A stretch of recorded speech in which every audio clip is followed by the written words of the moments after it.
Hello ladies and gentlemen, and welcome back to another video. In today's video, we will be looking at my Elite 8 roller coasters of 2025 that I rode for the first time last year. So these will be my top 8, and we will be determining which one is the best out of all 8. So let's get right into it. We have Maverick at Cedar Point, Twisted Timbers at King's Dominion, Rapterra at King's Dominion, Dominator at King's Dominion, Pantheon at Busch Gardens Williamsburg, Steel Vengeance at Cedar Point, Top Thrill 2 at Cedar Point, and Millennium Force at Cedar Point. So first up, we have Maverick versus Twisted Timbers. Maverick is an Intamin Blitz coaster. Very fun, very smooth, very fast. It's very intense, has some very whippy transitions and inversions, as does its rival, Twisted Timbers. Twisted Timbers has 100% better airtime, but Maverick is an insane roller coaster with 2 launches, the second launch being relentless. Maverick's entire ride is relentless. Maverick does beat Twisted Timbers due to superior transitions, better pacing, and overall more intensity. So next up we have Rapterra versus Dominator. Rapterra is a B&M wing coaster, while Dominator is a B&M floorless. Rapterra is a great roller coaster, very smooth, very good hang time and inversions and transitions, but Dominator is a very intense floorless, not quite as smooth, but it is pretty smooth, also very intense, and I would say Dominator is your best pick for intensity and inversions. But in terms of transitions, launches, and airtime, I'm going to have to give it to Rapterra. And Rapterra does win this round. I believe Rapterra is superior to Dominator in a few aspects there. Smoothness, transitions, etc. Next up, we have Pantheon, an Intamin multi-launch coaster versus Steel Vengeance, an RMC hybrid. Pantheon is an absolutely insane Intamin. This roller coaster has some brutal launches, smooth transitions and inversions, very quick and fast-paced, a great spike and top hat, a good 0G roll as well. But Steel Vengeance has all of that. Well, not the launches, but great inversions, absolutely relentless and insane airtime, throwing you out of your seat constantly. It does have its weak spots, but it makes up for it. Steel Vengeance is superior to Pantheon in my opinion, and I thought it was better.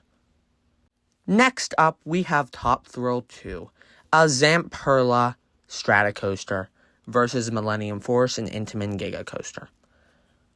Top Thrill 2 is absolutely insane. It's just, you're lost for words once you're up at those heights. You have a backward launch of 100 miles per hour, then a forward launch of 120 miles per hour. The first launch is just kind of mid and slow. Millennium Force has a great first drop and first airtime hill, but other than that, it's pretty much forceless. Millennium Forceless is what it has been commonly nicknamed with. I was quite disappointed with the coaster.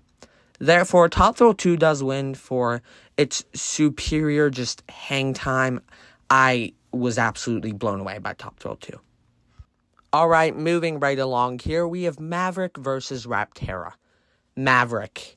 Those absolutely insane transitions, just relentless pacing throughout the entire ride. The inversions are just, everything is just flawless on this coaster. That second launch being absolutely freaking insane. Rapterra with its smoother transitions, less whippy and less intense for sure. I would say Maverick has superior inversions and an overall superior ride. Maverick does manage to beat Rapterra. And once again, moving right along, next we have Steel Vengeance versus Top Thrill 2, both at Cedar Point. Steel Vengeance, absolutely insane, great inversions, relentless airtime. I mean, just a masterpiece of a roller coaster. Versus Top Thrill 2, leaving you speechless, great hang time, just blown away by that speed and the sheer force of the coaster. But I do have to give this to Steel Vengeance for a superior ride time. Even though it has some weak spots, it still has better things than Top Thrill 2 has. It has more variety. Therefore, Steel Vengeance does beat Top Thrill 2. So, moving on to the finals, we have Maverick and Steel Vengeance. Alright, here we go. I had some pretty great rides in 2025, but these two will determine who is the best. Both Wild Wild West themed coasters, and they are very wild and intense with those crazy transitions and inversions.